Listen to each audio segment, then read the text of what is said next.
Di pa ako nakakaligo. Grabe naman yan. Dahil di pa ako nakakaligo.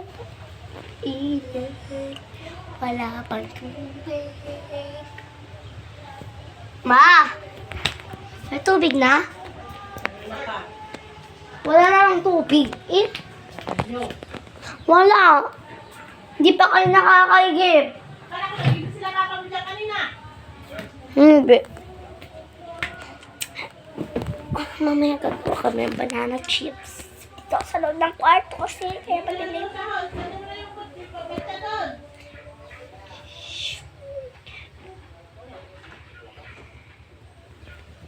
Okay.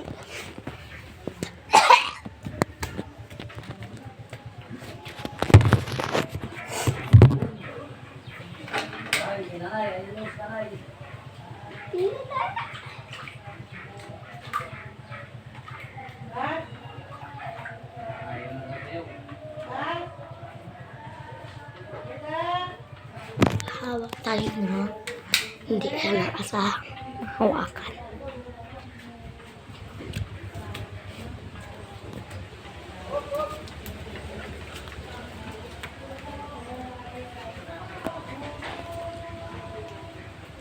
Mamaya, hawakan din ng banana chips. And balik na lang kayo sa parto kapag nakaliko na ako or nakaligo na ako or kaya nakaluto na magluluto na kayo ng banana chips. Bye! And comment for part 2. Joke lang. Pagtatagal tayo ngayon kahit 2 oras na. Kaya kahit 3 oras. Dahil malapit na may 2 oras. So guys, balik na lang kayo mamaya sa part 2. Pero hindi ko pa natapusin ang video ngayon. Dahil, masyado pa. Dahil, unti-unti ang ang video natin ngayon. Kaya medyo madali. Babalik na nga kayo sa part 2. Bye!